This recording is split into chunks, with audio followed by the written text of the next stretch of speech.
Anime पर आप लोगों का स्वागत है क्रैक एनिमे चैनल पर। आज हम देखेंगे एक नए एनिमे को। ये एनिमे भी सोलो लेवलिंग जैसा ही है और इस एनिमे का नाम है the beginning the after and. तो एपिसोड स्टार्ट करते हैं। एपिसोड के स्टार्ट में एक स्वॉर्ड का सीन दिखाया जाता है जो स्वॉर्ड एक राजा के हाथ में होती है और ये राजा अपने समय बहुत ज्यादा ताकतवर हुआ करता था और इसके बारे में ज्यादा कुछ नहीं बताया जाता है। बस ये बताया जाता है कि किंग बन गया था। काफी ज्यादा स्ट्रॉन्ग था ये बंदा, लेकिन कुछ सालों बाद इस दुनिया में काफी ज्यादा टेक्नोलॉजी आ गई थी और सभी देशों में वर्ल्ड वॉर हो गई थी और दिखाया था काफी सारे प्लेन जो बम बरसा रहे हैं। लेकिन कुछ समय इस राजा को एहसास होता है एक राजा हुआ करता था और काफी स्ट्रॉन्ग हुआ करता था, लेकिन अब नहीं है और जिससे कुछ समय में बेहोश हो जाता है। दूसरी तरफ एक सर का सीन दिखाया जाता है और हमें एक आदमी औरत का सीन दिखाया जाता है और उस बंदे के मन में एक आवाज आती है, जब तुम्हें दूसरी जिंदगी मिलेगी तो तुम रोशनी की तरफ जाना। और हमें दिखाया था एक औरत का छोटा बच्चा होता है और इन दोनों बंदों का नाम रिलॉस और एलेक्स होता है और ये अपने बच्चे का नाम आर्थर रखते हैं। आर्थर के अपने मन में कहता है कि यहाँ पे क्या आ रहा है मुझे समझ ही नहीं आ रहा है और ये दोनों लोगों मुझे पेरेंट्स बता रहे हैं और ऐसा हो सकता है क्या मैंने फिर से जन्म ले लिया है एक बच्चे के रूप में और कुछ समय पहले ही पैदा हुआ हूँ। यहाँ पे कितनी कमाल की बात होती है, कुछ समय पहले किंग था लेकिन अब एक छोटा बच्चा बन चुका है और इसका सोचने समझने की अच्छी खासी पावर होती है, लेकिन वो अपनी बॉडी पे कंट्रोल नहीं कर पाता।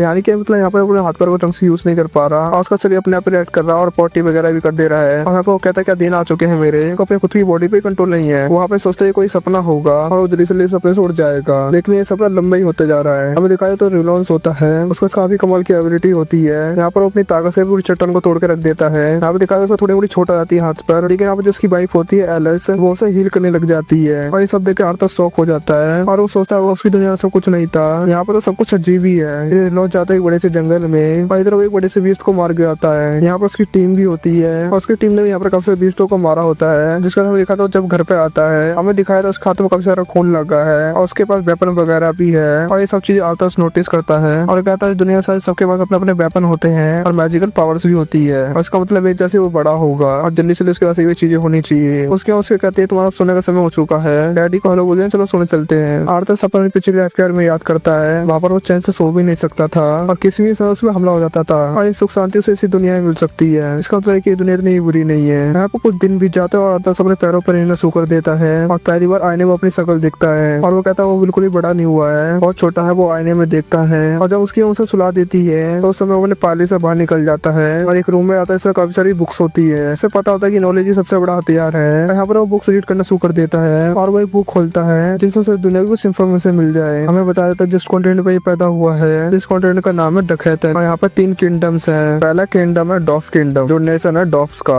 यानी कि जो हथियार बनाते हैं। दूसरा एलोनोर किंगडम जहाँ पर एल्फ्स रहता है फॉरेस्ट के अंदर। तीसरा है सैपिंग किंगडम जहाँ पर उसका जन्म हुआ है, जहाँ पर काफी सारे लोग रहते हैं और पूरे किंगडम सिर्फ इंसान ही रहते हैं और ये किंगडम उसके पुराने किंगडम की तरह ही है, लेकिन यहाँ पर मोनार्की चलती है। उनकी राजगद्दी जो महल है ये सब चीजों ने बाप दादों से मिली है। ऐसा नहीं कि लोगों ने यहाँ पर हमला करके जगह होते आया हो और ये समझने की आर्थर यहाँ पर कोशिश कर रहा होता है और अभी तक यहाँ पे ज्यादा टेक्नोलॉजी भी नहीं बढ़ी हुई है जितना उसके समय में थी, तो मतलब कि जो उसकी पास्ट लाइफ में थी यहाँ पर बहुत ज्यादा टेक्नोलॉजी बढ़ चुकी थी। इसके अलावा सब पता चलता है माना के बारे में जो कि 100 में से किसी एक बंदे के अंदर होता है और उसी माना की वजह से लोगों को पावर मिलती है। माना की 2 फॉर्म ऑक्जोनेटिंग और कॉन्जोइंग। अगर हम बात करें ऑर्नामेंटर्स की, वो लोग माना का यूज कर अपनी बॉडी को एनहांस कर लेते हैं, उनके अंदर काफी एनर्जी आती है, बहुत ज्यादा स्ट्रॉन्ग हो जाते हैं और माना को अपने शरीर में इकट्ठा कर अपनी बॉडी को स्ट्रॉन्ग बनाते रहते हैं। और अगर हम दूसरी तरफ कॉन्जरस की बात करें, वो माना को प्रोजेक्ट करते हैं, वो माना को यूज करके चीजों को कंट्रोल कर सकते हैं और ये सब चीज होती है दुनिया में, ये सब इसे समझ आ जाती है। और अंदर कौन सा इंसान बनता है वो उसके माना कोर के ऊपर होता है और ये सब करने के लिए अपनी पूरी बॉडी का माना एक जगह पर इकट्ठा करना पड़ता है और उससे माना कोर बनाया जाता है और इस कोर को कंट्रोल कर लेता है और जो भी इसका कंट्रोल कर लेता है वो मेज बन जाता है। यहाँ पाथर ट्राई करता है फोकस करने का और वो याद करता है उसकी पिछली लाइफ में भी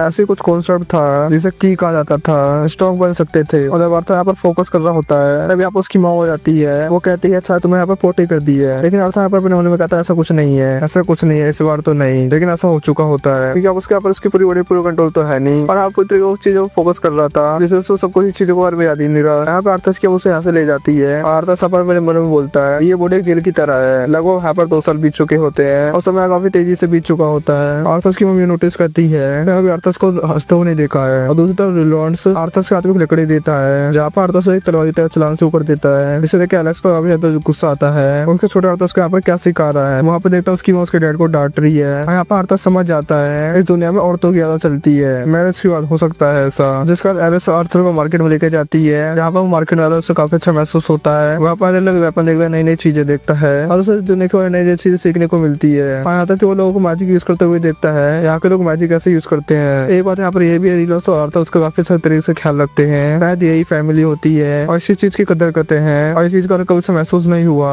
ये फीलिंग उसे कहीं पता नहीं थी कि पिछले लाइफ में वो अनाथालय में बड़ा हुआ था। यहाँ तक उसको ये भी नहीं पता था कि फैमिली क्या होती है। एलेक्स यहाँ पे नोटिस करती है और तो उसको बाहर जाना काफी ज्यादा पसंद है। जब भी वो वेपन और मैजिक को देखता है वो अपने डैड की तरह बनना चाहता है, लेकिन वो ऐसा बिल्कुल नहीं चाहती है और वो अपनी शांति से जिंदगी जी आगे चलकर। एक दिन आर्थस अपने डैड को देख रहा होता है। उसके डैड की जो पावर्स होती है वो काफी ज्यादा औसम होती है। वो कुछ पत्थरों को उड़ाते हैं फिर नीचे गिरा देते हैं। आर्थस का ज्यादा कुछ खास तो नहीं था, कहता तो अपने हाथों से उठा देता पत्थरों को। अभी उसकी मॉम पीछे से आके बोलती है अब तो अपने डैड का सही पावर्स को देखोगे। यहाँ पर अपनी पावर्स और एबिलिटीज को दिखाता है और काफी कमाल दिखाता है। काफी अच्छा ऑर्गोमीटर होता है उसका डैड। उसके अंदर उसको सुलाने ले जाती है। उसका नैप टाइम होता है लेकिन आर्थस को बुक पढ़नी होती है। उसकी मॉम उसे मना करती है और यहाँ पर क्यूट सा फेस बनाने लग जाता है जिसका एलेक्स कुछ भी नहीं कर पाती। वो कहते हैं ठीक है चलो थोड़ी देर पढ़ लो। यहाँ वो फिर से मनाकोर की प्रैक्टिस करने लग जाता है और वो कहता है 2 साल से मनाकोर की प्रैक्टिस कर रहा है और ऐसा लग रहा है धीरे धीरे करके काम बन रहा है। और एनस और लीलोस बाहर होते हैं तभी अचानक उनके घर में बड़ा सा धमाका होता है। लीलोस अपनी वाइफ को बड़ी मुश्किल से बचाता है और उसकी पीठ काफी बुरी तरीके से जल चुकी होती है। लेकिन उनको सबसे ज्यादा चिंता आर्थस की हो रही होती है वो ठीक होगा कि नहीं। वो जल्दी से घर के अंदर भाग के आते हैं। जब लीलोस यहाँ पे आता है उसको अपनी आंखों पर यकीन ही नहीं होता है। अभी तो उनका बेटा 3 साल का भी नहीं हुआ और वहाँ पर माना का यूज कर पा रहा है। आर्थस नीचे उतरता है तभी पर सीलिंग से उसके ऊपर गिरती है। लगता है ये सब पड़ेगा तो यहाँ पर वो मर जाएगा। लेकिन तब उसके पेरेंट्स आ जाते हैं उसे बचाने के लिए और उसे यहाँ पर एक चीज का एहसास होता है उसके जो पेरेंट्स उसे बचाने के लिए कुछ भी करेंगे और उसे हमेशा प्रोटेक्ट करेंगे और ये एक ड्यूटी होती है पेरेंट्स की। यहाँ पर वो देखते उसके माँ और डैड यहाँ पर रोने लग जाते हैं। उसे ये चीज समझ ही नहीं आती। यहाँ पर पेरेंट्स ने अपनी ड्यूटी पूरी निभाई है। इनको तो प्राउड महसूस होना चाहिए, खुश होना चाहिए। फिर आखिरकार ये रो क्यों रहे हैं? ये चीज तो उन्होंने किसी भी किताब में नहीं पढ़ी है और न ही अपनी दुनिया में देखी है। यहाँ पर याद करते हैं इंसिडेंट के बारे में जहाँ पर उसे सामने गया था एक बच्चे के से अपनी पिछली लाइफ में और वहाँ पर उसे चोट वगैरह लग चुकी थी और ऐसा होने पर उसके मॉम डैड उसके पास आ चुके थे और ये चीज आर्थस ने कहीं महसूस नहीं की थी और ये चीज वो पहली बार महसूस कर रहा होता है जिससे यहाँ पर वो रोने लग जाता है और उसे पहली बार महसूस होता है कि ये फैमिली होती है और उसे ये फीलिंग है क्या। उसे आपको बहुत ज्यादा कंफ्यूजन हो जाती है और यहाँ पर ये एपिसोड खत्म हो जाता है। और कैसी लगी आपकी वीडियो कमेंट करके बताना और अगर आता वीडियो देख लिया तो चैनल को सब्सक्राइब जरूर कर देना और ऐसा वीडियो पे रिस्पॉन्स आएगा और वैसे मैं सीरीज से जल्दी एपिसोड डालूंगा।